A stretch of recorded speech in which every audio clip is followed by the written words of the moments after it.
Hello everyone, general knowledge এবং current অ্যাফেয়ার্সের আজকের ক্লাসে সবাইকে স্বাগত। আজকের ক্লাসটি খুবই গুরুত্বপূর্ণ, তাই ক্লাসটি শেষ পর্যন্ত দেখুন আর লাইক শেয়ার সাবস্ক্রাইব করুন। ফার্স্ট ইম্পর্টেন্ট কোশ্চেনটি হলো বিএসএফ বা বর্ডার সিকিউরিটি ফোর্সের এডিশনাল ডাইরেক্টর হিসেবে কে নিযুক্ত হয়েছেন? সঠিক উত্তরটি হবে Mahesh Kumar Agarwal. Honorary order of freedom of Barbados সম্মানে কে ভূষিত হলেন? সঠিক উত্তরটি হবে নরেন্দ্র মোদী। আরবিআই বা রিজার্ভ ব্যাংক অফ ইন্ডিয়ার নতুন এক্সিকিউটিভ ডাইরেক্টর হিসেবে কে নিযুক্ত হলেন? সঠিক উত্তরটি হবে ডক্টর অজিত রত্নাকর যোশী। ৯৭তম একাডেমিক অ্যাওয়ার্ডের বেস্ট ফিল্মের অ্যাওয়ার্ড পেল কোন ছবি? কারেক্ট আনসারটি হবে অ্যানোরা। বিশ্ব জুনিয়র দাবা চ্যাম্পিয়নশিপ জিতলেন কে? কারেক্ট আনসারটি হবে Pranab Venkatesh. Bar council of ইন্ডিয়ার চেয়ারম্যান হিসেবে পুনর্নির্বাচিত হলেন কে? কারেক্ট আনসারটি হবে মনন কুমার মিশ্রা। পর্তুগালের লিসবন সিটি কি অফ অনারে কে সম্মানিত হলেন? কারেক্ট আনসারটি হবে দ্রৌপদী মুর্মু। বিশ্বের দ্বিতীয় বৃহত্তম 5G মার্কেটে পরিণত হয়েছে কোন দেশ? কারেক্ট আনসারটি হবে ভারত। ভারতের আইন কমিশন বা ল কমিশনের নতুন চেয়ারপারসন হিসেবে কে নিযুক্ত হয়েছেন? কারেক্ট আনসারটি হবে দীনেশ মাহেশ্বরী। ভারতের নতুন রাজস্ব সচিব হিসেবে কে নিযুক্ত হয়েছেন? কারেক্ট আনসারটি হবে Arvind Srivastava. ICC umpire of the year 2024-এ নির্বাচিত হলেন কে? কারেক্ট আনসারটি হবে রিচার্ড ইলিনগ্রোথ। কতজন খেলোয়াড়কে 2025 সালে খেলরত্ন পুরস্কারে সম্মানিত করা হলো? সঠিক উত্তরটি হবে 4 জন। আন্তর্জাতিক বিচারালয়ের প্রধান কার্যালয়টি কোথায় অবস্থিত? সঠিক উত্তরটি হবে হেগ শহরে। বর্তমানে সম্পত্তির অধিকার হলো একটি।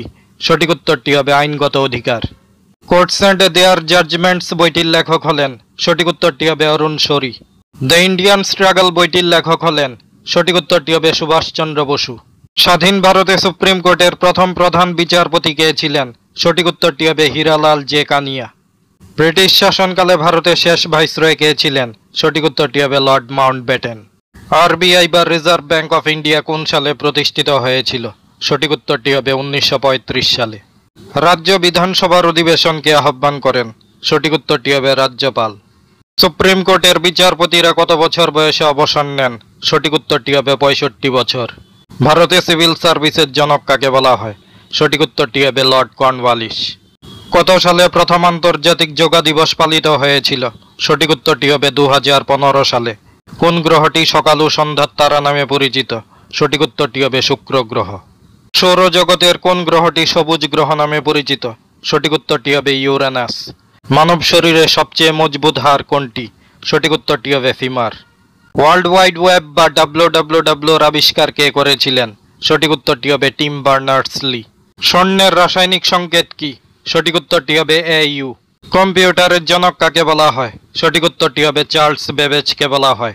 ইউনেস্কোর সদর দপ্তর বা হেডকোয়ার্টার কোথায় অবস্থিত? সঠিক উত্তরটি হবে প্যারিসে অবস্থিত। নীতি আয়োগ কত সালে গঠিত হয়েছিল? সঠিক উত্তরটি হবে 1 জানুয়ারি 2015 সালে। আগরতলা মিউনিসিপ্যালিটি কত সালে গঠিত হয়েছিল? সঠিক উত্তরটি হবে 1871 সালে। ত্রিপুরায় কখন ডাক পরিষেবা চালু হয়? সঠিক উত্তরটি হবে 1875 সালে। কত সালে ত্রিপুরা কেন্দ্রশাসিত অঞ্চলে পরিণত হয়েছিল? সঠিক উত্তরটি হবে 1 নভেম্বর 1956 সালে। কত সালে ত্রিপুরা পূর্ণাঙ্গ রাজ্যে পরিণত হয়? সঠিক উত্তরটি হবে 1972 সালে। ত্রিপুরা ট্রাইবাল রিসার্চ ইনস্টিটিউট কত সালে স্থাপিত হয়েছিল? সঠিক উত্তরটি হবে 1970 সালে। ত্রিপুরা হাইকোর্ট কবে প্রতিষ্ঠিত হয়েছিল? সঠিক উত্তরটি হবে 23 মার্চ 2013 সালে। এই কোশ্চেন্সগুলো আপকামিং এক্সাম এবং ইন্টারভিউগুলোর জন্য খুবই গুরুত্বপূর্ণ। জিকে এবং কারেন্ট অ্যাফেয়ার্সের আরও ইম্পর্টেন্ট ক্লাস পাওয়ার জন্য আমাদের চ্যানেলটি সাবস্ক্রাইব এবং জয়েন করুন। Thanks to all.